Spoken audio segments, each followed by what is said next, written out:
అంతర్రాష్ట్ర దొంగల ముఠాను పట్టుకున్నారు కామారెడ్డి పోలీసులు. యూపీకి చెందిన ఈ గ్యాంగ్ పగలు ఐస్ క్రీములు అమ్ముతూ రెక్కీ నిర్వహించి రాత్రి దొంగతనాలు చేస్తున్నారని పోలీసులు తెలిపారు. నిందితుల వద్ద నుంచి 16 లక్షల సామాగ్రిని స్వాధీనం చేసుకున్నారు.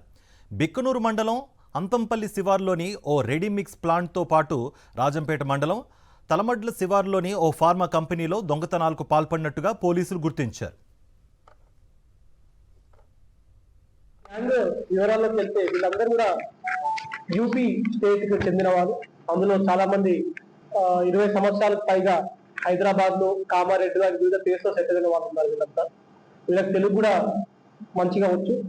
ఈ తెలుగు వచ్చి అండ్ వీళ్ళు పగటి పూట ఒక పెట్టి బిజినెస్ పనులు చేయడం, లైక్ ఐస్ క్రీమ్ బండిలో ఐస్ క్రీమ్ అమ్ముకుంటూ చుట్టుపక్కల ఏరియాలో రెక్కి చేసుకొని ఎక్కడన్నా ఆపర్చునిటీ ఉందా అని చెప్పేసి వెరిఫై చేసుకుని రాత్రిపూట ఇటువంటి రాబరీస్ చేయడం వీళ్ళు చేస్తున్నారు. వీళ్ళు ఇప్పటి వరకు మనకు తెలిసిన ప్రకారంగా సుమారు 6 అఫెన్సెస్ లో వీళ్ళు ఉన్నారు.